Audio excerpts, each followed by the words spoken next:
Bonjour à tous, nous sommes le lundi 15 juillet 2024 et avant que vous écoutiez la canalisation d'hier 14 juillet que je n'arrivais pas à mettre en ligne, à me décider à mettre en ligne tout de suite après parce que quelque chose m'interpellait, quelque chose manquait. Et ce qui manquait, en fait, ce qui m'interpellait, c'était ce prénom de Madeleine ou Marie-Madeleine qui revenait encore une fois, parce qu'il est déjà venu à l'occasion de discussions ou dans d'autres circonstances. Je ne peux pas vous décrire tout ici, ce serait trop long. Ce prénom est revenu à l'évocation de la deuxième bataille mondiale. Donc je me demandais pourquoi Marie-Madeleine à propos de la bataille, et en fin de compte, non, j'ai compris, j'ai trouvé, j'ai fait quelques recherches et j'ai trouvé. Il s'agit de Madeleine Poliac, qui était une femme médecin, pédiatre, qui a été une grande résistante et qui a été appelée à la fin de la bataille pour former un groupe de 11 femmes qui a été nommé l'Escadron Bleu, chargé de récupérer dans l'Europe meurtrie tous les compatriotes qui se retrouvaient dans des hôpitaux, des prisonniers, des survivants des camps. Donc ça a été donc toutes ces femmes étaient donc elles médecins et les autres infirmières, et elles ont vu l'horreur des conséquences de la bataille. Elles ont vu ça sous toutes ses formes. Donc ce groupe a été dissous en novembre 45, il avait été créé en juillet, mais elles ont continué à œuvrer dans le secret et surtout auprès de religieuses qui avaient été, je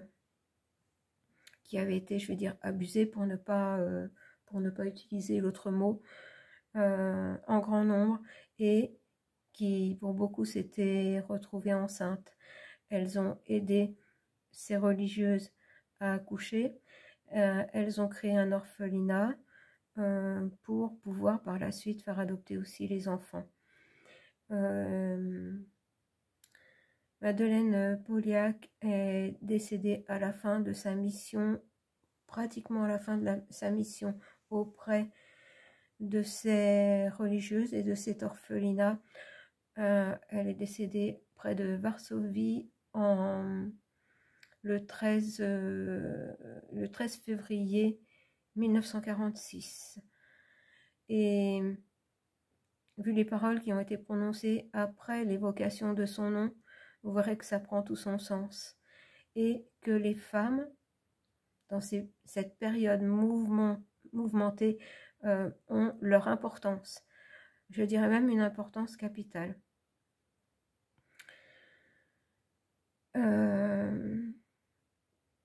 Que c'est certainement beaucoup plus grâce aux femmes qui sont pour beaucoup plus éveillées que les hommes, malheureusement, qui vont faire en sorte qu'on puisse se tirer d'affaire. J'ai essayé d'être assez concise, mais il était important que je vous parle de cette femme avant que vous écoutiez la canalisation. Que pourrais-je ajouter? Que pourrais-je ajouter? Rien, je vais vous laisser prendre connaissance de la canalisation. Si, je me suis rendu compte aussi que beaucoup de personnes qui ont été mêlé à toutes ces batailles depuis très longtemps, s'adresse beaucoup en ce moment de là-haut à des femmes, dont les Templiers. Moi j'ai remarqué qu'il s'adressait à beaucoup de médiums femmes, et pas forcément médiums, des personnes qui reçoivent des messages sous diverses formes, mais qui après se posent question. Pourquoi, alors qu'avant, elles ne connaissaient rien aux Templiers? Pourquoi maintenant? Et maintenant, c'est parce que c'est cette énergie féminine qui va devoir permettre, qui va permettre, qui doit être mise en avant pour permettre, je vais employer un gros mot, non pas un gros mot, un grand mot, le sauvetage de l'humanité, c'est-à-dire le sauvetage de la vie, puisque ce qui veut être en grande partie éliminé, c'est la vie. Voilà, je vais vous laisser écouter, et puis vous me ferez des retours si vous voulez en commentaire, toujours en faisant attention aux mots, bien sûr, mais j'espère que tout ceci va apporter une petite pierre à l'édifice pour qu'on aille vers notre entre guillemets nouveau monde. Bonne écoute. Bonjour à tous, je vous retrouve en ce dimanche 14 juillet, ça n'était pas prévu, mais le message à vous transmettre se fait pressant. On me dit que de toute façon, je n'ai pas besoin de retourner à la petite maison pour vous délivrer le message, que je pourrais vous délivrer dans n'importe quel endroit qui soit en paix, et que mon lieu de vie est un endroit en paix. Donc je vais vous délivrer ce message de ce groupe de personnes qui a été massacré à Maillet. Ils me disent être passés par moi en étant les représentants de tous ceux qui sont partis dans des conditions brutales ou beaucoup plus lentes, mais de toute façon par les horreurs de la guerre.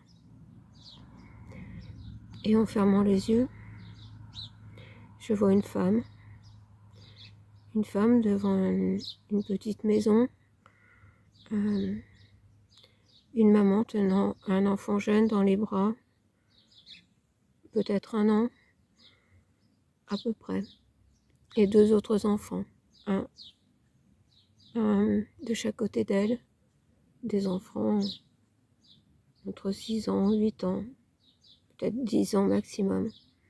C'est comme une photo jaunie, une photo vraiment de cette époque.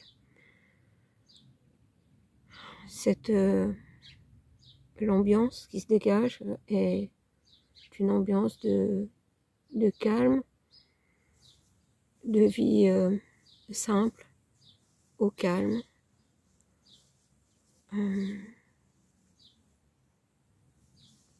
Comment vous transmettre tous les ressentis? Une vie de village à cette époque. On me dit bien sûr tout n'était pas rose. Il y a toujours des querelles. On dit des querelles de clocher. Mais chacun était là le moment venu, quand il y avait besoin pour s'entraider. Et puis après, chacun retournait à ses occupations. Mais par la petite maison où on était allé en promenade, ce qu'on a voulu vous montrer, c'est que à cette époque, les maisons n'avaient pas de barrière. Il n'y avait simplement que des petites clôtures pour les potagers, les vergers, pour empêcher des animaux de venir manger les récoltes. Et on était dans le partage. Chacun, trop de pommes de terre, en donnait aux autres. Trop de tomates, on en donnait aux autres. on partageait. Et voilà, c'est pour vous donner l'ambiance du moment. Et ce qu'on veut nous dire aujourd'hui, c'est que une porte s'est ouverte, une ultime porte s'est ouverte, que l'occasion ne se représentera pas avant peut-être des siècles, l'occasion de ce retour à l'essentiel, de ce retour à la vie, que cette porte qui s'est ouverte, elle n'est pas que pour nous Français, c'est une porte pour l'humanité, que nous devons nous bouger, nous mettre en action, avoir force, courage et détermination, que eux, au moment, n'ont pas eu le choix. On est venu, j'entends les cueillir dans leur maison, qu'ils n'avaient pas, eux, toute la technologie qu'on a à notre disposition pour nous prévenir, pour nous montrer l'ampleur de la situation, et que dans notre malheur, c'est une chance, parce que nous pouvons, si nous le voulons, ouvrir les yeux, ouvrir nos oreilles, ouvrir notre cœur. Que les mois à venir vont être difficiles, ça on nous l'a déjà dit, et que tout est entre nos mains. N'attendez pas de sauveur, tout est entre nos mains. C'est un karma, c'est le karma du peuple. Nous devons nous sortir de ce guêpier par nous-mêmes.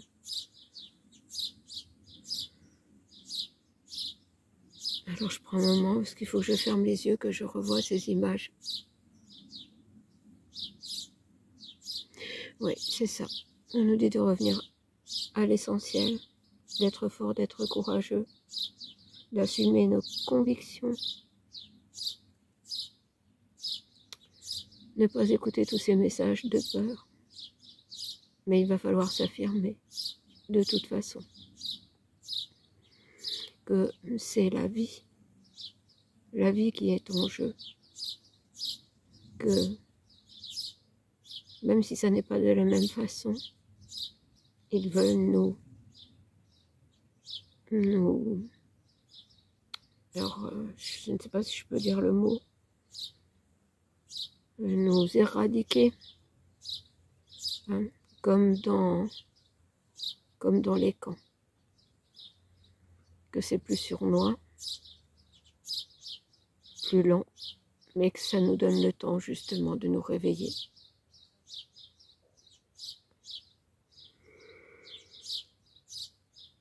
Et on me dit toujours retour à l'essentiel. Retour à l'essentiel.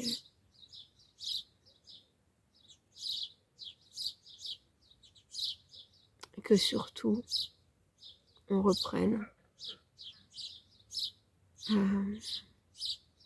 le sens de la vie, le rythme de la vie, le rythme de la naissance et de la mort. Qu'ils sont peinés. Ils sont peinés de voir comment maintenant on traite la plupart du temps nos morts. Que tout a été fait pour que les gens aient peur, encore une fois, peur de la mort. Mais la mort fait partie de la vie, c'est ainsi.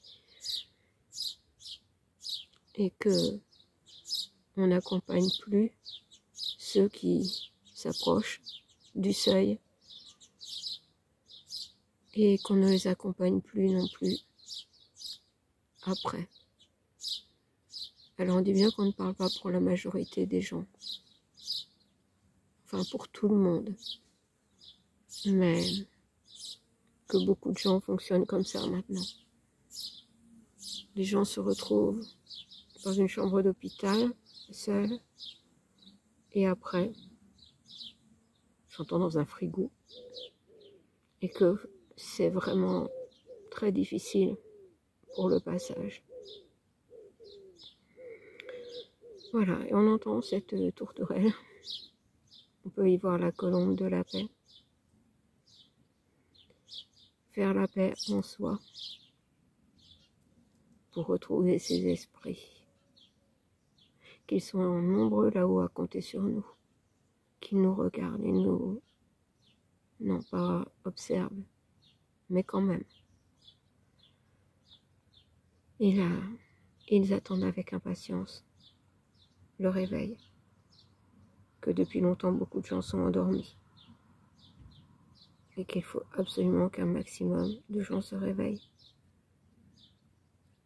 pour se mettre en action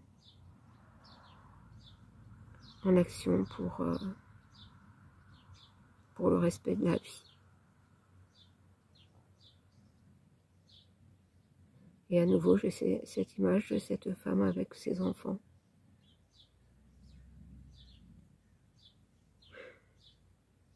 Et aussi Marie-Madeleine.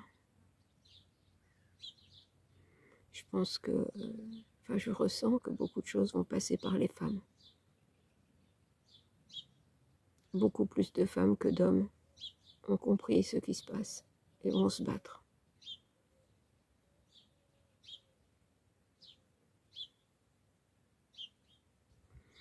Et ils vont nous apporter tout le courage et le soutien pour qui sera prêt à ressentir leur présence, qu'ils espèrent de tout leur cœur que l'on va se sauver par nous-mêmes.